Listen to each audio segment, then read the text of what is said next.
Good evening, ladies and gentlemen. Welcome to the show. This evening, my guest will be Mr. Harold Cogdell. He's a member of the County Commission. He's an attorney, and he's, outstanding gentleman. I really thank you for coming on the show, Mr. Cogdell. Thank you, Paul. I appreciate you having me. Tell me how it's like being tell us a little bit about yourself. Well, I'm originally from Kinston, North Carolina. I was actually born in Durham, North Carolina. I was adopted at a young age. Grew up in Kinston, raised by my parents in Kinston, North Carolina. Went to North Carolina A&T, Aggies, any Aggies watching. Graduated from University of North Carolina, Greensboro. Moved to Charlotte, worked as a probation officer. Went back to law school at North Carolina Central, and graduated from North Carolina Central Law School, and came back here, worked as an assistant district attorney for a couple of years, and went out and started my own practice.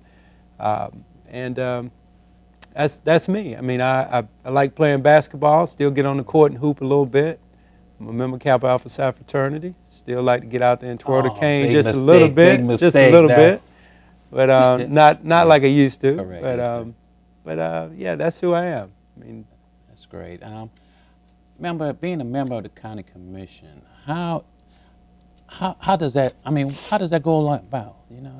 That job. Well, I'm very humbled. I'm extremely humbled to have the privilege of serving almost 1 million people in Mecklenburg County. I was elected in 2008 to the Mecklenburg County Commission as an at-large member. That means that everybody in the county gets an opportunity to vote for me. So I represent everybody from up at Davidson to Pineville, from East Boulevard to West Boulevard, from the east side to the west side, Steel Creek, out in Matthews, the entire county. And I'm very humbled to have an opportunity to serve in that capacity. And it's been some challenging last couple of years. Our economy has impacted county government in a big way, and we've had to make some difficult decisions. I know we got a big issue with the budget. How much of an impact has it been on your commission? Well, it's been a huge impact. I mean, we all know, everybody knows somebody that's been impacted by our economy. A lot of people remain unemployed. We're in a transition period, if you will, not just in Charlotte, but in this nation, where a lot of the jobs of the past just aren't available and won't be available. They've gone overseas, they're not here anymore, and I don't anticipate a lot of those jobs coming back. But we have a lot of talent, a lot of skills, a lot of people here that are hardworking people in this community that need an opportunity to retrain, get a new opportunity to enhance their skill set and re-enter the workforce. And that's been one of the roles and one of the real focuses of county government in the last couple of years. But it's impacted county government. We've seen a huge reduction in revenue that we've been able to collect. Our sales tax numbers went from over $200 million a year to around $130 million a year in a 2-year period. That's a big drop. That's close to $70 million a year that we're having to adjust our budget to deal with. Another topic. I know you have a lot of passion for the youth in our community. Why is that such a big passion in your life? Well, I mentioned that I'm adopted. And early on in life, I was in foster care. I mean, I was adopted from the custody of social services in Durham County. And I'm a huge believer, but for the grace of God, go I. I mean, that is my philosophy. My mom and dad came along, they gave me the biggest gift, the biggest blessing ever to adopt me. But there's so many children that don't get that same opportunity, that same privilege. And their love, their being able to provide for me a stable home is just something a lot of children don't get. But for my father and his role in my life, him being there, him being a role model, him every day going to work, every day coming back home, disciplining me, having expectations of what I needed to be doing in school, what I needed to be doing when I went out and played with my friends. I mean, his impact in my life was just incredible. I love him. I lost him 2 years ago. I miss him tremendously. But that's why I just encourage, I just urge men to get involved with young people. We need more male role models involved in mentoring our youth. Young people need to know that they're loved, they're cared for, and people expect them to be successful. What was the one of the things that you wasn't able to do with your father that you wish you could have right now if he was still here? That's a good question, Paul. I really would have to think about that. I spent a lot of time in his senior years, his last few years. I would drive down to Kinston. We go fishing. He loved to fish.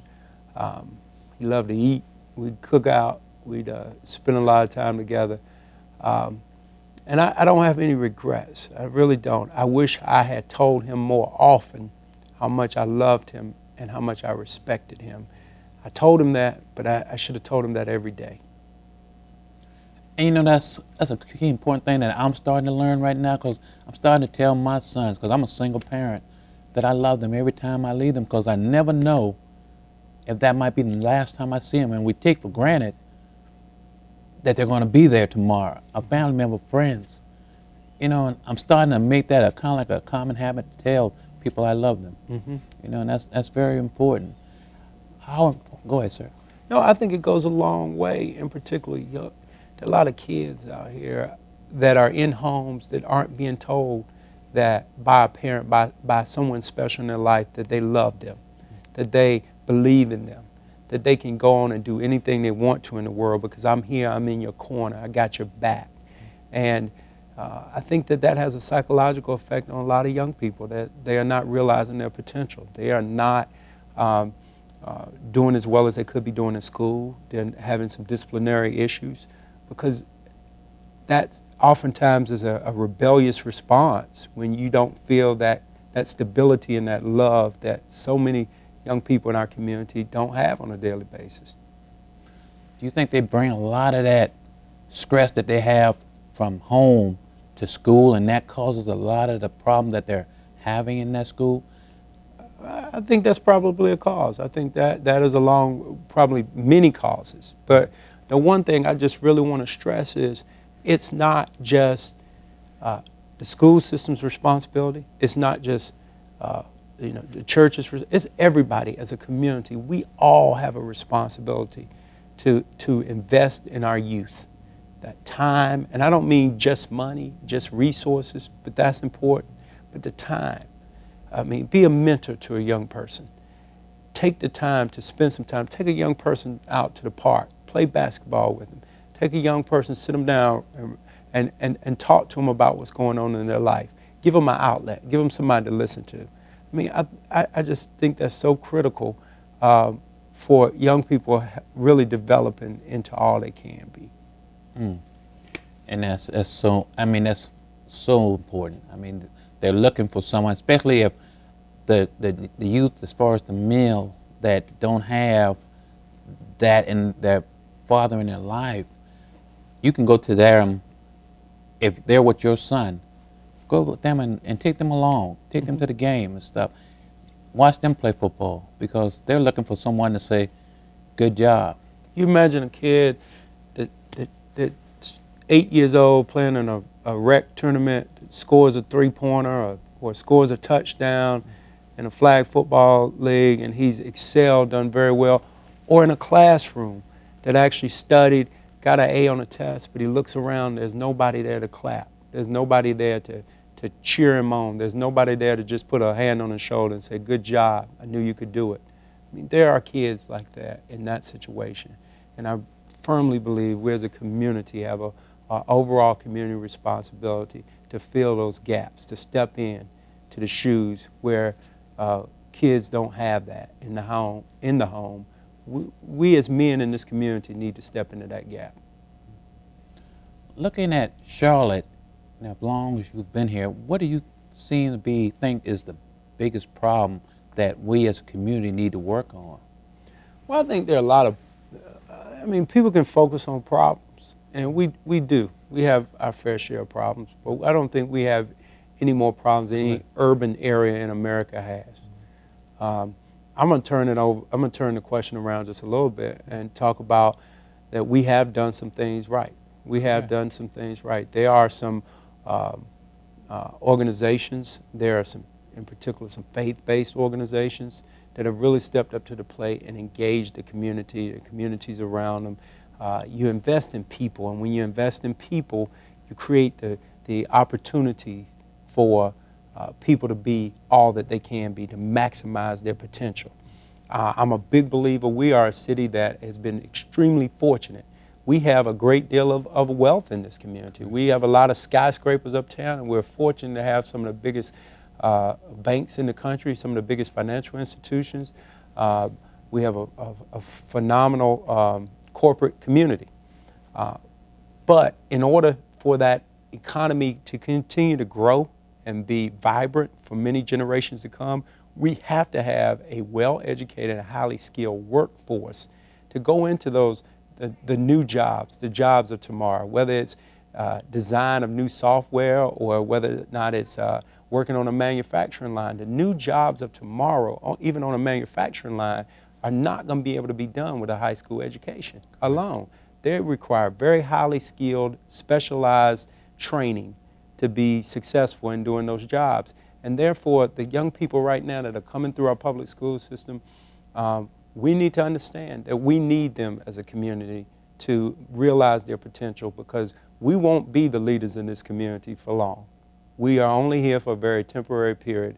And the new people that are coming along, the young people that are coming along, if they cannot grow our community past where it is right now, then we will not have done what I think we needed to do. We will have failed at our job if we don't prepare them to take our community further than we've brought it thus far.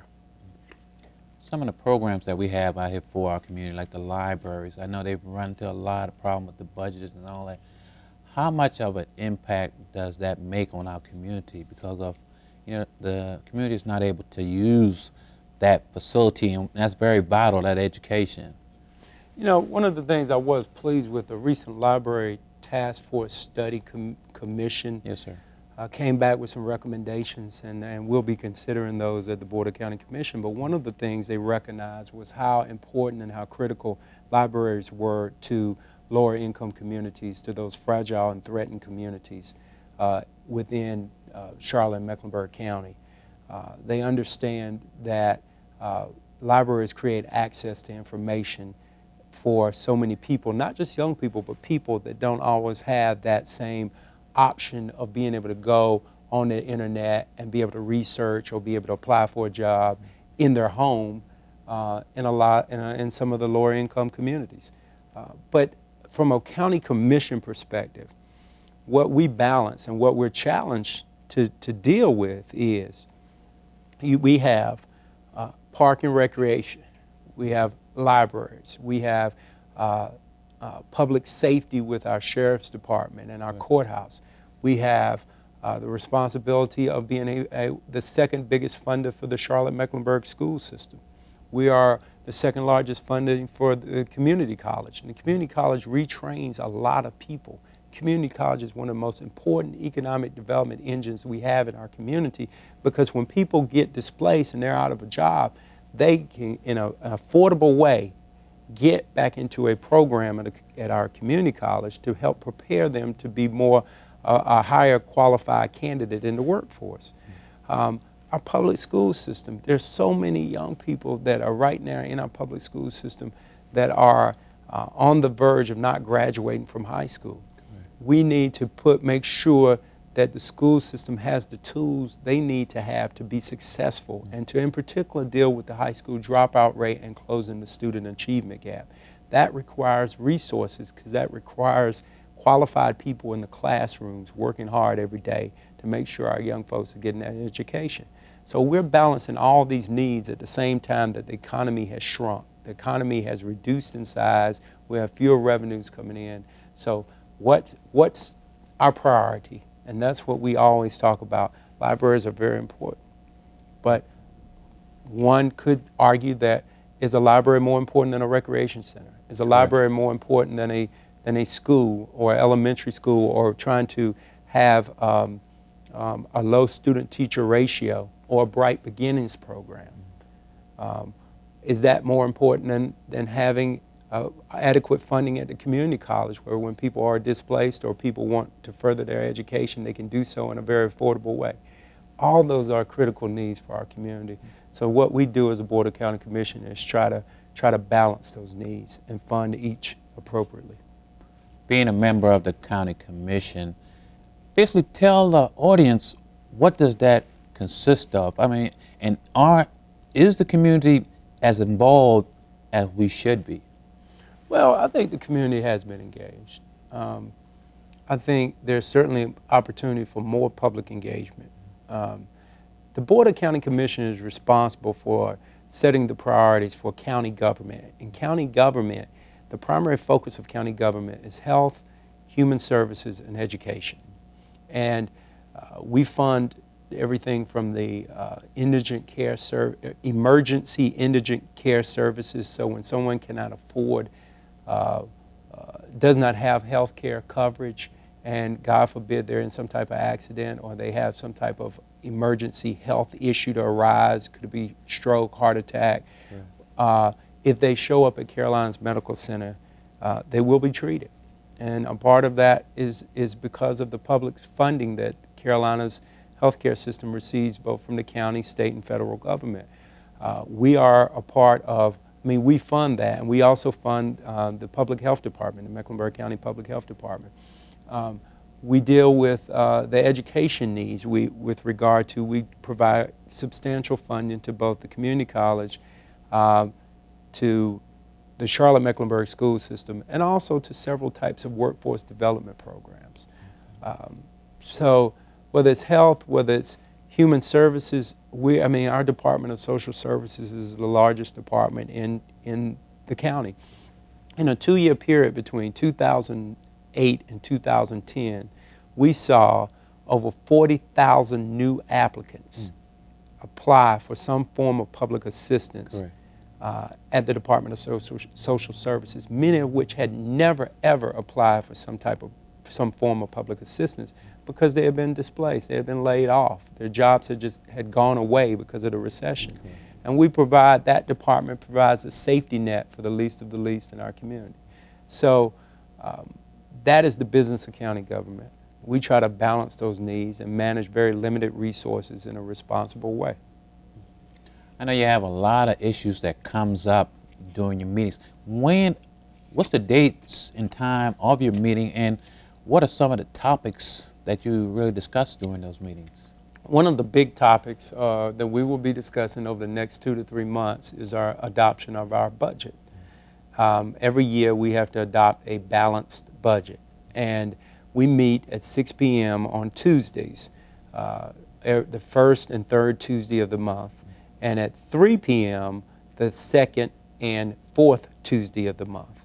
And we have discussions around requests from the libraries, from Park and Recreation, from the community college, from Central Piedmont Community College, Charlotte Mecklenburg School System. We have discussions around what is working, what is not working, what kind of return are we seeing on our investment of limited dollars. And we work through, it takes us usually several months to work through the development and adoption of a county budget. So that's our main issue that we'll be focused on over the course of the up through June. Some of the other things that we're doing that are further out than just this year's budget is development of a debt management fund where we're putting something aside. We've created a savings account where we're putting some money aside every year to try to meet the capital needs, the future capital needs of Mecklenburg County, so that we won't have to go out and borrow money and not know how to pay for them, but we'll know how to pay for them in advance by putting money away each year. Because we will continue to grow. You saw the census numbers that just recently came out. Correct. We are growing at a very fast pace. I just heard yesterday that in 20 years, we will have a metropolitan area of over 4 million people. We have to be prepared to meet the infrastructure needs, whether it's through parks, whether it's through libraries, whether it's through schools, whether it's through office facilities to house county government services such as the Public Health Department or Department of Social Services or Area Mental Health. Those places, those departments need places to be housed. One final thing I would say is, for instance, Area Mental Health. We have fewer psychiatric treatment, inpatient treatment beds now than we did in 1980. Mm. And yet our population since 1980 has grown substantially. Correct. We have to be able to meet the needs of this community for generations to come, so that requires some planning. You know, we have a lot of programs out there in the community. How vital to have these programs for our community. You know, whether it's nonprofit, I know there's a lot of programs out there. Why is it so vital to have these programs? Well, I think, for instance, nonprofits, many of whom receive no public funding. There are quite a few and that don't receive any type of public funding. And then there are those that do receive from some form of public funding. When we look at a nonprofit organization, we ask, is this something that's a core mission of county government? And we have recently redefined what that really means. So our outside agency funding will have to fall within one of 4 criteria areas, meaning if this nonprofit organization doesn't meet one of the needs that we've defined, then we will not be funding that nonprofit. That nonprofit agency won't receive any funding from county government. Those areas are creating and promoting self-sufficiency, workforce development, reduction in the high school dropout rate, and prevention of disease. If it doesn't fall, if those nonprofit organizations, their core mission isn't addressed at one of those areas that the Board of County Commission, we agreed on those 4 areas, then it's not something, an organization we can fund. But what we look at it is, if this nonprofit organization can take one county dollar and then go out and get 2 or 3 other dollars from the private sector, from individual donors, from the state or from the federal government, we're able to leverage one county dollar against 2 or 3 or 4 or 5 dollars from other sources in order to meet the needs of this community. So it's leveraging very limited public resources to be able to touch more people. So I think it's very important that we support those organizations that provide those core services within those 4 criteria areas. Getting back to Harold Cogdell, where do you see yourself at 5 years from now? Man, I'm trying to figure out where I see myself at 5 minutes from now. So I don't know. I don't know. Where do you want to be at? I mean, because you're attorney. You're doing a lot of things in the community. What do you want to do 5 years from now?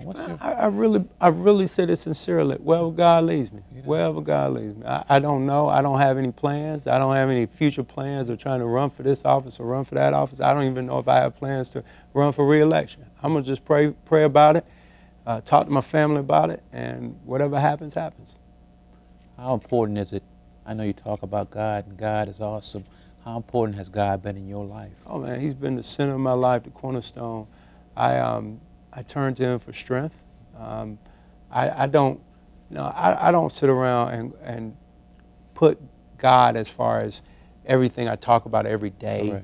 But He has been a very important part of my life. Strength, direction, discernment, those things that I'm trying to make the right decision. And oftentimes I don't always feel like I know. There's rarely a clear-cut right or wrong, black or white answer where the answer is just obvious. When you're in a role of making a decision, whether it's a decision that affects the public at large, a decision that affects me individually, or a decision that affects my family, I think you take a minute and you try to listen for that direction from, I listen to that direction from God. I ask Him for direction, and I try to listen and do what He tells me. And I think at the end of the day, all of us, or at least I wake up every morning with this simple philosophy, a simple thought, that I woke up this morning, it was a blessing. I can't take that for granted, that I will wake up tomorrow morning.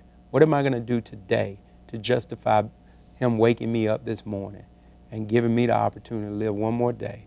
I got to do something for someone else other than myself just to justify that. That's my simple philosophy in life. You give a little something back and you get it back tenfold. You got so much peace. You look, and you're so humble. Where does that come from? Where does that, with all the things that you're doing, you seem to be at peace, at ease. I think my mom and dad played a big role in that. I mean, I don't take anything for granted, and I really believe that I don't know what I'm doing any more or any less than anybody else. Everybody else in the community, everybody else that I come into contact, they're all doing things in their own way. I happen to serve in public office, but this is not my office. This is the people's office. Correct. And I may be here tomorrow and I may not, but I just try to serve in a responsible, compassionate way while I'm here. You know, we got a lot of people in our community that's homeless. What type of encouraging advice would you give to these individuals in our community? I would say this. When I graduated from college, I packed everything I had up in a little red Ford Escort, and I moved to Charlotte. Had a buddy of mine had a place here. He said, come and crash with me a few days, figure out what you want to do. I had no job, had no vision, had no direction. The economy was really bad. It was in 1991, which is not as bad as it has been the last year or two, but it was a economy that was shrinking, economy where people were not getting hired. It was a tough time. And I started third shift working at Eastway. It was at the time a fast fare, Eastway in the Plaza. Correct. And that's where I worked third shift. I was very humble. I had a college degree. I never thought that with a college degree I'm going to be working third shift, and worked there for several months. That was where I could find a job. I never, ever could see that less than 20 years down the road, or 20 years down the road, I would be sitting in the position I'm sitting in right now. That I would have the opportunity to make policy about county government, that I would be given the privilege of serving this community from almost 1 million people having a chance to vote on me, that I never saw at that point that I'd have the privilege of even going to law school or getting a law degree. That wasn't even on the radar screen. That wasn't in my vision or my plan. Never saw any of that. And to go from working that third shift job at Fast Fare to being able to go get into law school, attend law school, graduate, pass the bar exam, practice law for the last almost 15 years now, and serve both on the Charlotte City Council and the Mecklenburg County Commission. I would say this: never ever doubt that you can achieve whatever you set your mind to, and you just never know what tomorrow will hold. Mr. Cogdell, I'd like to say thank you for coming on the show, and anytime you want to come back on the Harold Brown Show, you're more than welcome to come back. Audience, I'd like you for watching the show, and until we meet again, be encouraged. Thank you.